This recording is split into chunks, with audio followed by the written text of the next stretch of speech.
Sir ಇವಾಗ ಇದು ನಮ್ಮ ಬ್ಲಾಕ್ ಅಧ್ಯಕ್ಷರೆಲ್ಲ ಹೇಳುವಾಗ ಇವ್ರು ಏನಾನ ಒಂದು ಕಾರ್ಯನ ರೂಪಿಸಿದ್ರೆ ಪರವಾಗಿಲ್ಲ, ಕಾರ್ಯನೇ ರೂಪಿಸ್ತೀರಾ ಕಿತ್ತಿ ಹೆಸರು ಚೇಂಜ್ ಮಾಡ್ತಾ ಇದಾರೆ. ಇದು ನೋಡಿ ಇವಾಗ ನೆನ್ನೆ ನಮ್ ಶಾಸ್ತ್ರ ಒಂದ್ ಮಾತು ಕೇಳ್ತಾ ಇದ್ರು, ಬಿಜೆಪಿ ಅವರು ಬಂದ್ಬಿಟ್ಟು ಏನ್ ಮಾಡ್ತಾರೆ, ನಾವೆಲ್ಲ ಬೆಳೆಸ್ಬಿಟ್ಟಿದ್ರೆ ಅವ್ರ ಹತ್ರ ಡೀಲ್ ಮಾಡ್ಕೊಳ್ತಾರಂತೆ. ಇವಾಗ ಹಂಗೆ ಕಾಂಗ್ರೆಸ್ ಇತಿಹಾಸದಲ್ಲಿ ಬೆಳೆಸ್ಬಿಟ್ಟು ಒಳ್ಳೆ ಹೆಸರು ಮಾಡ್ಬೋದು, ಒಳ್ಳೆ ಸ್ಟೇಡಿಯಂ ಎಲ್ಲ ಹೆಸರು ಮಾಡ್ಕೊಂಡು ಹೆಸರು ಚೇಂಜ್ ಮಾಡಿ ಇವ್ರು ಮಾಡುವಾಗ ಹೆಸರುಗಳು ಹಾಕೊಳ್ತಾರೆ. ಅದು ಯಾವ ನ್ಯಾಯ? ಇವತ್ತು ಎಲ್ಲ ಹೋಗ್ಬಿಟ್ಟು ಜೇನುಗೂಡು ಕೈ ಹಾಕ್ದಂಗ ಓಕೆ ನಮ್ಮ ಮಹಾತ್ಮ ಗಾಂಧೀಜಿ ಅವ್ರ ಹೆಸರನ್ನೇ ಚೇಂಜ್ ಮಾಡೋ ಲೆವೆಲ್ಗೆ ಹೋಗಿದ್ದಾರೆ. ಅದು ಎಷ್ಟು ಒಳ್ಳೇದು. ಇವತ್ತು ಗಾಂಧೀಜಿ ಅಂತ ಮಾತಾಡುವಾಗ ಒಂದು ಮಹಾತ್ಮ ಅಂತ ಮುಂದೆ ಬರುತ್ತೆ, ಅದು ಎಲ್ಲ ಅದು ಬರುತ್ತೆ. ಅದನ್ನ ಮುಗಿಸೋಕೆ ಬರೋದು ಒಳ್ಳೇದಿಲ್ಲ. ನೋಡಿ ಯಾರನ್ನೋ ಶಾಶ್ವತ ಇಲ್ಲ ಅನ್ನೋದು ಎಲ್ಲರಿಗೂ ಗೊತ್ತು.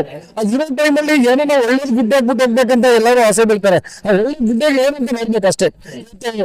ಸ್ವಲ್ಪ ದಿವಸಕ್ಕೆ ನಾನು ಅಂತ ಸೊ ನಾವು ನಮ್ಮ ಲೈಫ್ಗೆ ಯಾವ್ದು ಗ್ಯಾರಂಟಿ ಇಲ್ಲ ಅಂತ ಎಲ್ಲರಿಗೂ ಗೊತ್ತು.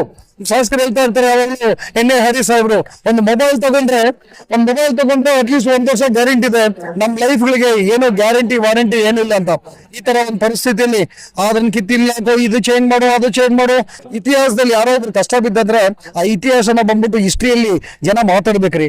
ಅದನ್ನ ಬಿಟ್ಬಿಟ್ಟು ಅದನ್ನೇ ಮುಗಿಸ್ಬಿಟ್ಟು ಓಡಬೇಕಂದ್ರೆ ನಾವೇನ್ ಬಿದ್ದಾಕಿರೋದು ಹೇಳಿ ಫಸ್ಟ್, ಅದು ಇಂಪಾರ್ಟೆಂಟ್. ಸೊ ಅದರಿಂದ 1000 ಜನ ಬಂದಿದ್ರಿ ಇಲ್ಲಿ ನಮ್ಮ Shantinagar constituency N A Haris ಸಾಹೇಬ್ರು ಕಾನ್ಸ್ಟಿಟ್ಯೂನ್ಸಿ ಇಂದ ತುಂಬಾ ಜನ ಬಂದಿದ್ರಿ. ಸೊ ನಮ್ಮ ಪ್ರತಿಭಟನೆ ನ್ಯಾಯಕ್ಕೋಸ್ಕರ.